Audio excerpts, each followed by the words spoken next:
I'm Lauren with indoorgardening.com, and today let's talk about humidity for plants.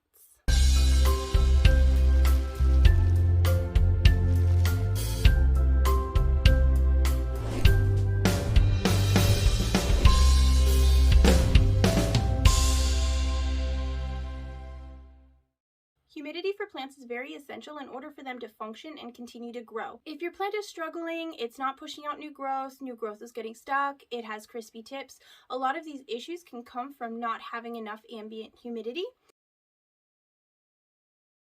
Ambient humidity is when there is water molecules floating around in the air around your plant and around yourself. The average human needs about 30% in order to stay healthy and not have dry skin.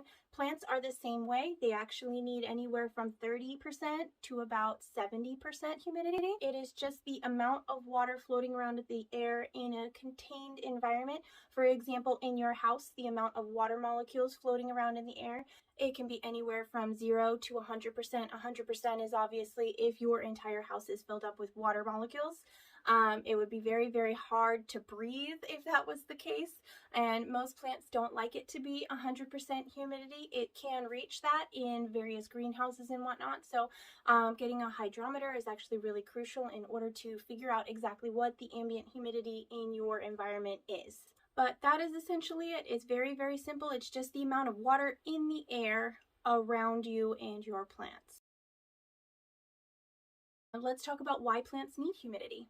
Plants need humidity because they actually have little teeny tiny pores on their foliage and on their stems called stomata, and they will actually soak up these little teeny tiny microscopic drops of water, and they will use that to plump themselves up, and they will take micronutrients from these little bits of water and be able to feed themselves with it. They don't only use their roots to collect food and nutrients. Sunlight is the actual true food of plants, but essentially for all of those micronutrients that we're giving them fertilization and whatnot for, a lot of that is not absorbed through the roots, it's actually absorbed through their pores while they're just hanging out in ambient humidity. They cannot soak up these extra vitamins and minerals though without having humidity, and is very, very critical to their process. It's also how they breathe. So if there's not enough humidity in the air, your plants actually will have issues breathing because their stomata will close up, and it's like having a stuffed up nose essentially. These are all very, very basic terms. There's lots of better scientific ways to explain it, but this is just an analogy. But essentially, if you don't have enough humidity, your plant is not going to feel full. It's not going to be able to sustain itself. It's going to have crispy tips. It is going to have closed pores. It's going to grow more slowly. It's not going to have enough ability to actually be able to push out that new growth. So it's actually really, really critical and crucial to the entire process of most plant growth. Okay, so now that we've talked about why humidity is so crucial to plants, let's talk about how we can get them more of it. There's lots of different ways that we can make humidity. We can make humidity by getting a humidifier. A humidifier is a device where you will put water in it. It will then evaporate the water, and then it will release it into the room for you, thus raising the ambient humidity in your room or your home in general, depending on how large. If you are going to get one of these humidifiers, make sure you check the size of your room, the square footage of your room, and see what the capacity for the humidifier is going to be. Some of them are only rated for 200 feet. Some of them are rated for a much smaller space. It just really depends. There are big ones that you can get out there that will do an entire room, an entire house. Generally, the bigger and more open the environment, the more difficult it is going to be to raise the humidity. Another way that you can raise the ambient humidity is to get more plants. Like I said earlier, if you have a lot of plants, they will make their own humidity bubbles. They will release their own humidity, and that way you can have the ambient humidity around those plants increase for you. It's actually really quite amazing, and that means that whatever humidifier you're using or technique you're using is not going to have to work as hard if you have more plants in the surrounding area.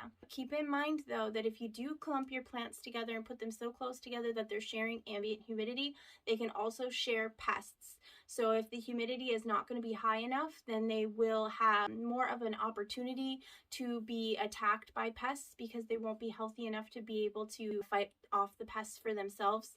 So that's just something to be aware of if you do use some type of clumping method like this in order to raise the ambient humidity. You just have to be on top of that pest management. We do have a video on natural pest management as well if you need that, if you decide to use this method. Another way that you can raise the ambient humidity is to limit the area that the humidity has to be in. Basically, what you want to do is try to find some way to contain the humidity in a certain area. For example, you can use some type of a cloche or a jar, a fish tank, anything that is going to trap the humidity and not allow it to escape. Terrariums are a perfect example of this. It traps all the humidity in there and the plants make their own humidity and it becomes a cycle. A lot of people prefer to use some type of a greenhouse, either indoors or outdoors.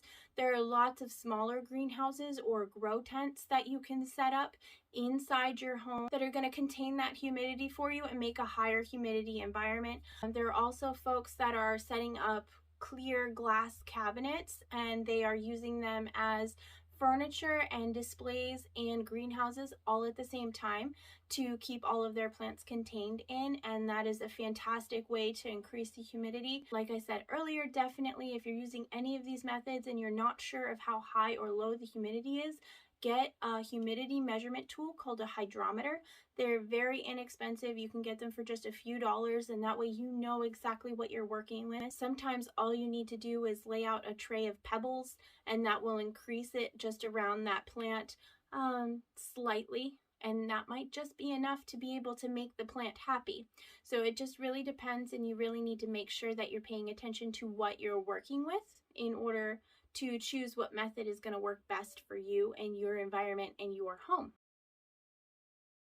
In order to have a healthy plant, especially a tropical one, you need to know the humidity. Some plants alternatively do not like a higher humidity. So if you know that you have a high humidity environment, then you might want to remove said plant from that environment. And if you research your plant, you can figure out which ones like a higher humidity and which ones prefer a lower humidity. Some plants that prefer a higher humidity are going to be Calathea, Epipremnum, also known as pothos. Ferns will like a higher humidity, Peperomia will like a higher humidity, and Hoya would prefer a higher humidity as well, depending on the Hoya. Some Hoya can withstand a lower humidity, but majority of the time they're really going to enjoy their humidity. Making humidity can be very easy, very simple, and it can be a great way to make a healthier plant. Make sure you check out indoorgardening.com while you wait for our next video. There's lots of information there for you. We're always happy to help. Thank you so much for watching, and we'll see you in the next one. Bye!